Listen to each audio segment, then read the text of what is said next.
Captain James stared at the blinking light on his monitor, his coffee growing cold beside him.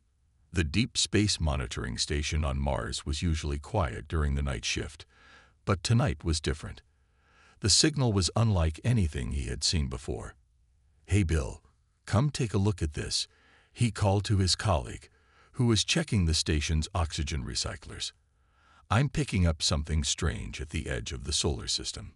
Bill walked over, his boots making soft thumping sounds on the metal floor of the station. He leaned over James's shoulder, squinting at the screen.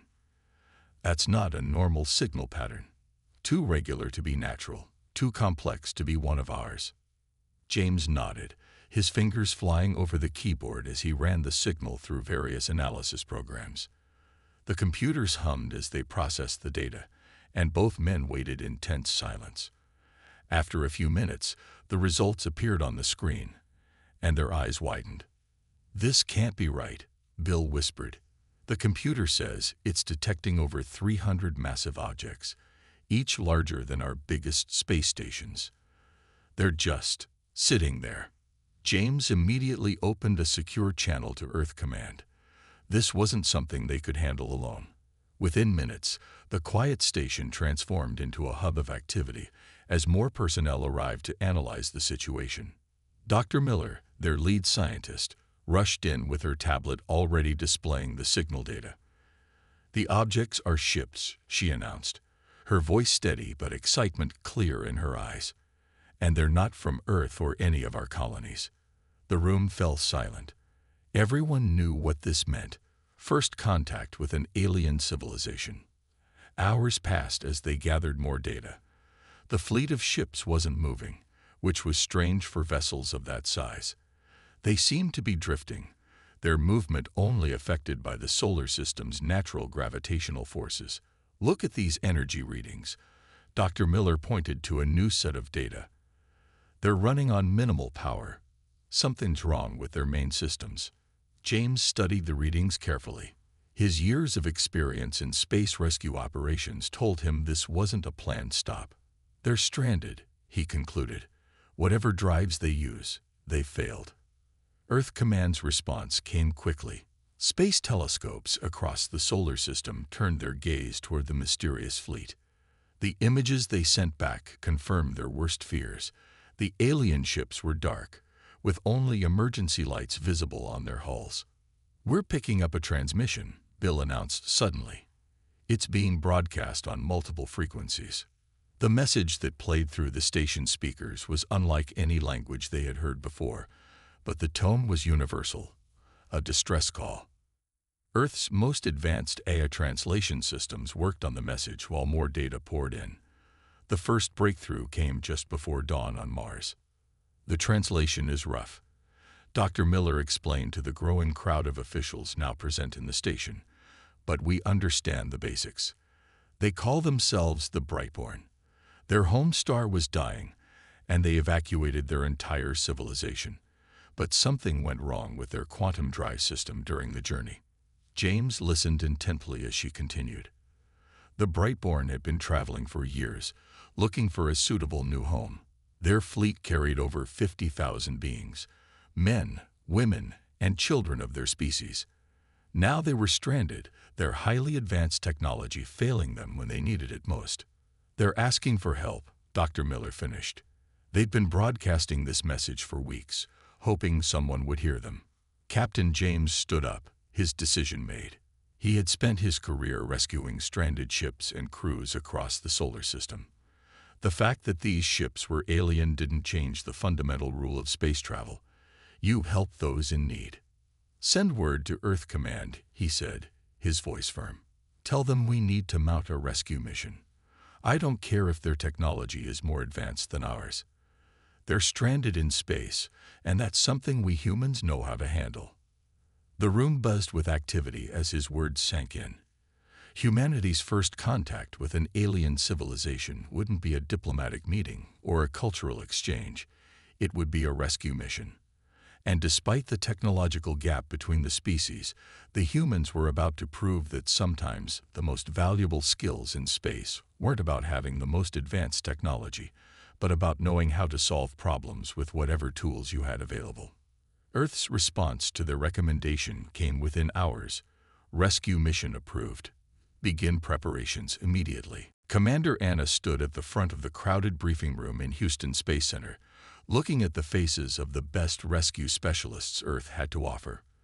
The room was filled with engineers, pilots, and medical personnel from every major space agency on the planet. "The situation is unprecedented," she began, pointing to the holographic display showing the stranded alien fleet. "But our mission is simple. We help those in need. That's what we do, whether they're human or not." The display zoomed in on the massive Brightborn ships, each one nearly the size of a small city.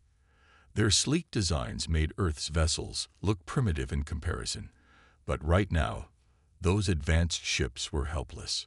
"We're launching the largest rescue fleet in human history," Anna continued.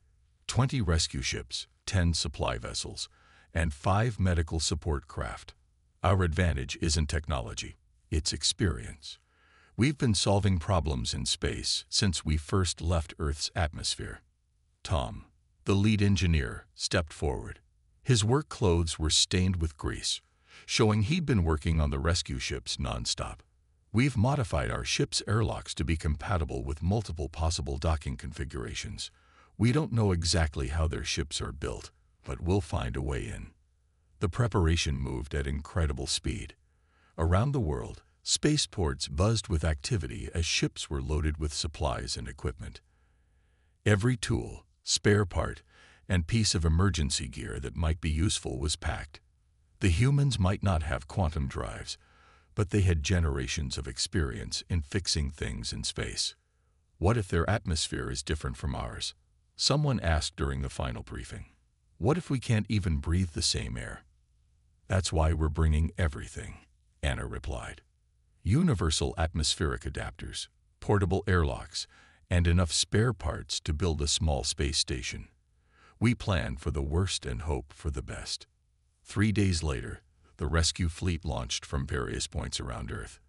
The ships looked small compared to the vessels they were going to help, but they carried humanity's greatest strengths: adaptability, determination, and the accumulated knowledge of 100 years of space accidents and their solutions. As the fleet passed Mars, they received updated scans of the alien vessels. The Brightborn ships' power levels were dropping slowly but steadily. They had maybe 2 weeks before their life support systems would start to fail. "We'll make it in time," Anna assured her crew as they pushed their engines to maximum safe speed. "We have to." The journey to the edge of the solar system was tense. The rescue fleet's crews used the time to run simulations and prepare for every possibility they could think of. They studied the patterns of lights on the alien ships, trying to guess which might be airlocks or emergency access points. On the 6th day of their journey, they received their first direct communication from the Brightborn. The aliens had spotted the approaching fleet and sent a message. "Unknown vessels approaching our position. We are a peaceful refugee fleet in distress.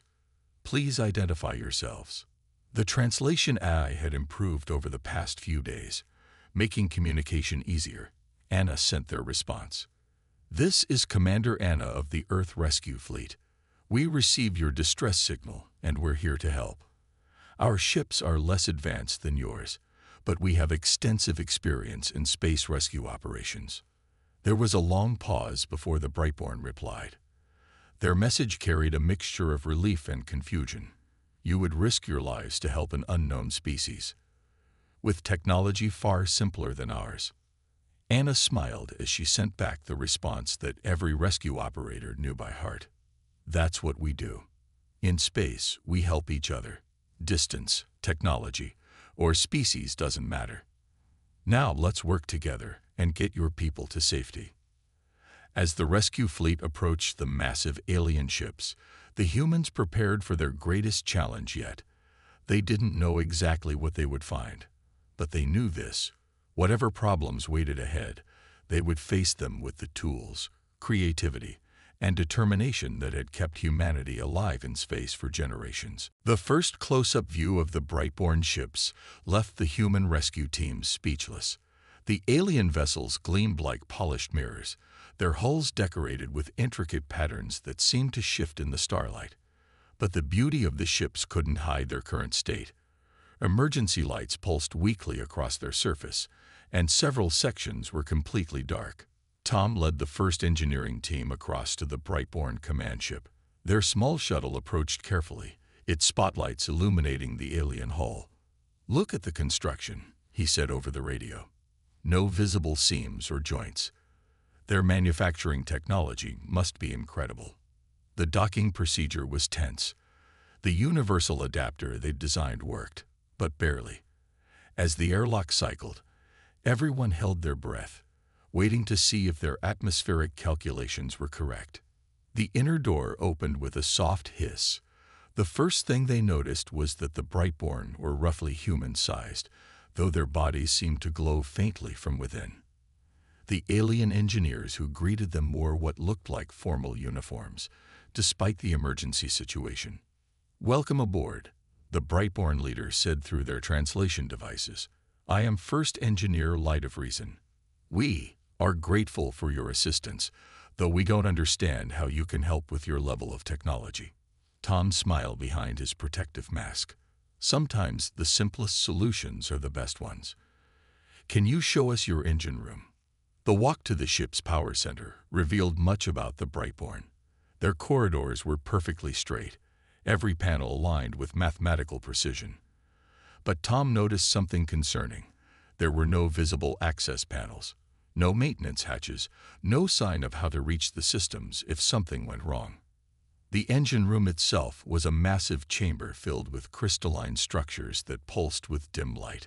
Holographic displays floated in the air, showing complex equations that even the most advanced human computers would struggle to process. "Your quantum drive system is amazing," Tom said, studying the readouts on his tablet. "But I don't see any manual controls. How do you handle repairs?" Light of Reason's glow dimmed slightly. "Manual repairs. Our systems are fully automated. When problems occur, the artificial intelligence makes corrections. But the radiation surge damaged the AI core. And now," he gestured helplessly at the failing systems. Tom shared a knowing look with his team.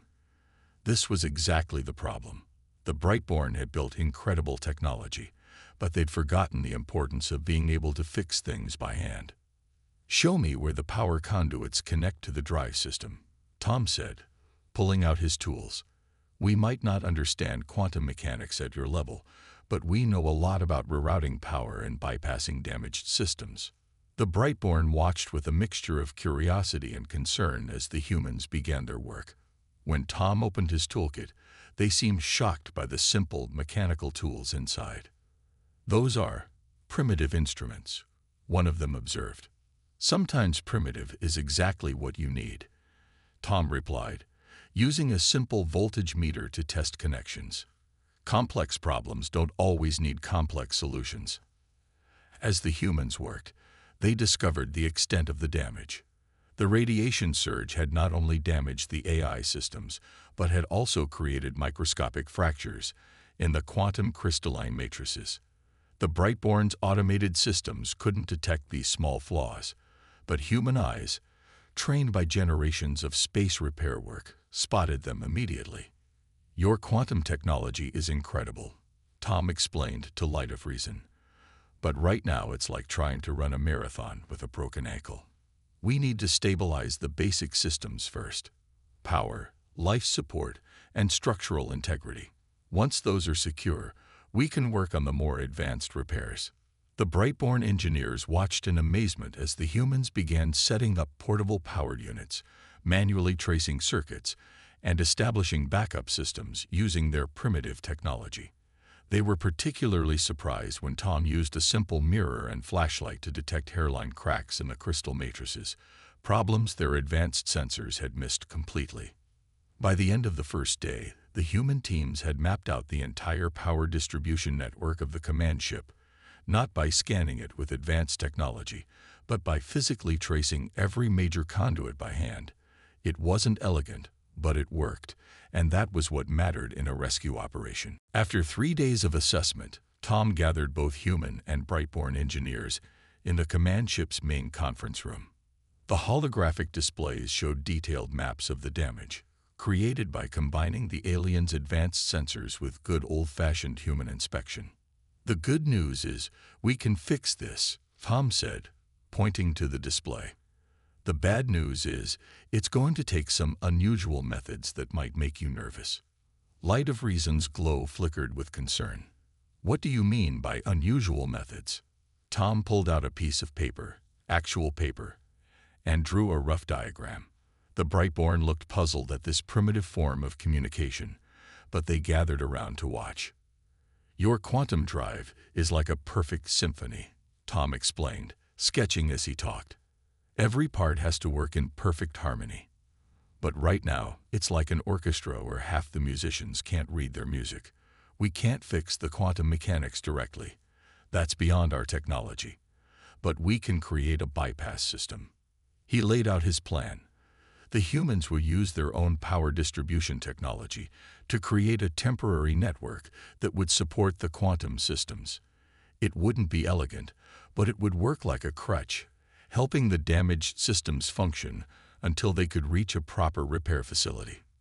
"Impossible," one of the Brightborn engineers said. "You cannot merge such primitive technology with our quantum systems. The difference in technological levels is too great." Tom smiled and pulled something from his pocket, a small crystal that glowed with a soft blue light. The Brightborn engineers gasped. "We found this in your storage system," he said. "It's a quantum crystal, but it's been grown differently than the others. It's more stable, less perfect, but also more resilient. We think it was an early prototype, from when your people were first developing this technology." He placed the crystal on the table. "Sometimes, going back to basics is the best way forward.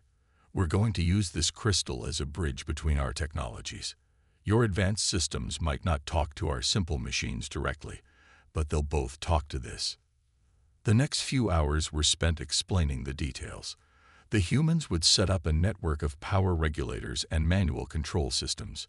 These would feed power through the prototype crystal, which would then convert the energy into a form the quantum drive could use.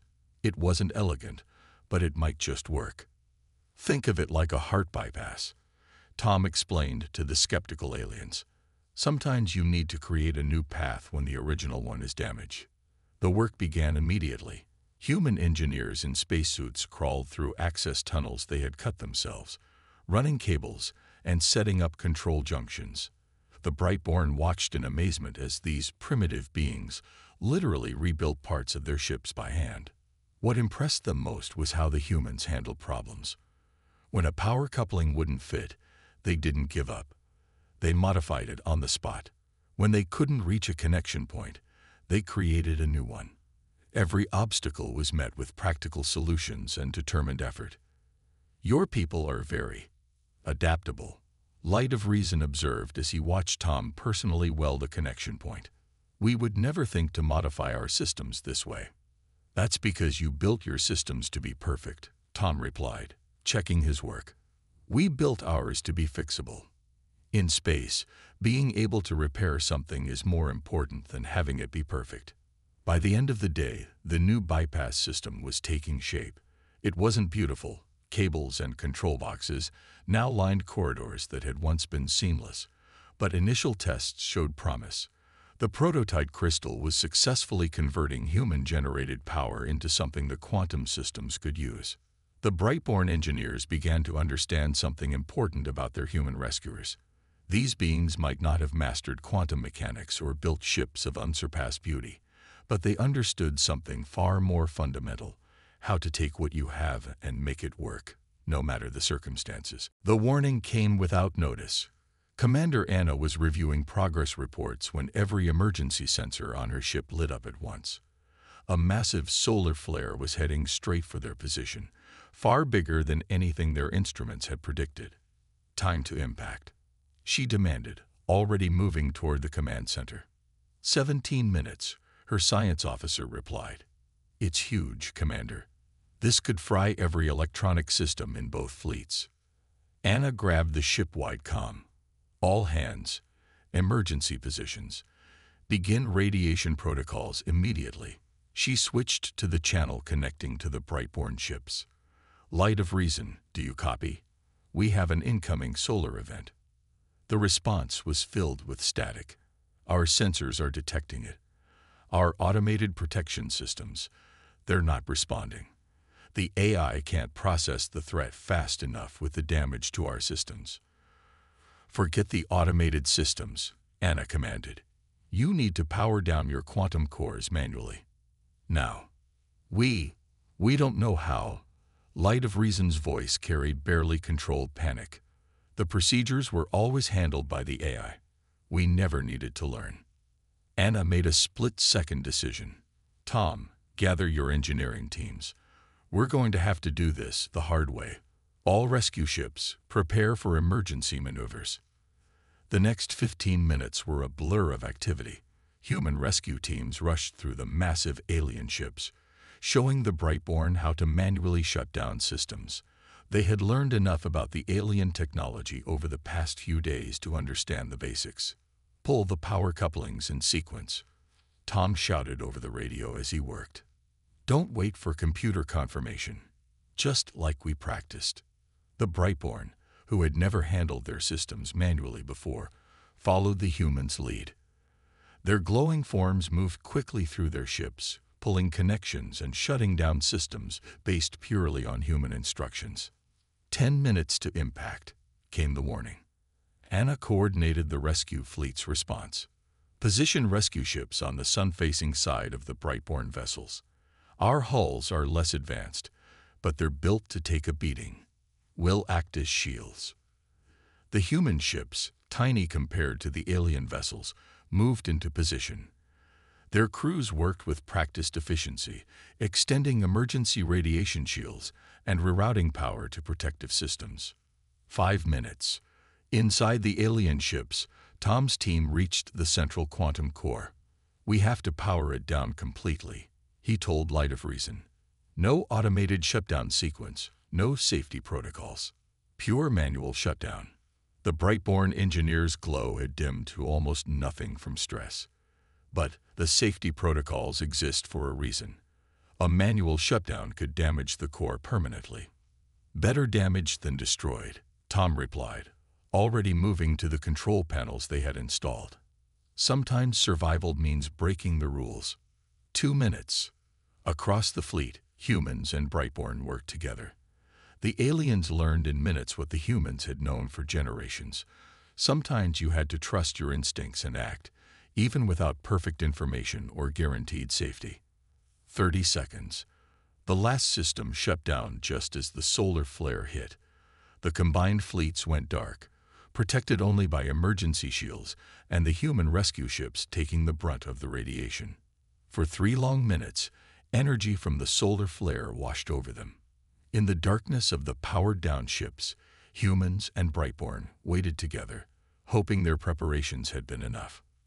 When the surge passed, emergency lights slowly came back on.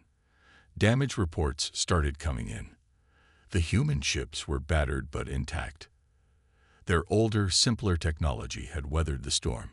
The Brightborn ships, thanks to the emergency shutdown, had survived with minimal damage to their vital systems. I don't understand, Light of Reason said as they began powering systems back up. Your ships are centuries behind ours in technology. How did you know exactly what to do? Anna smiled tiredly. Because we learned the hard way. Every procedure, every emergency protocol, they all came from times when things went wrong. We built our ships and trained our crews based on centuries of disasters and near misses. Sometimes the old ways, the simple ways, are the most reliable. The Brightborn looked at their human rescuers with new respect. These beings might lack their advanced technology, but they had something perhaps more valuable: the wisdom that came from facing and overcoming countless challenges. In the days following the solar flare crisis, something unexpected began to happen aboard the combined fleet. As repairs continued, Curiosity overcame the initial barriers between the two species. The Brightborn, who had first seen humans as primitive, now watched their rescuers with growing fascination.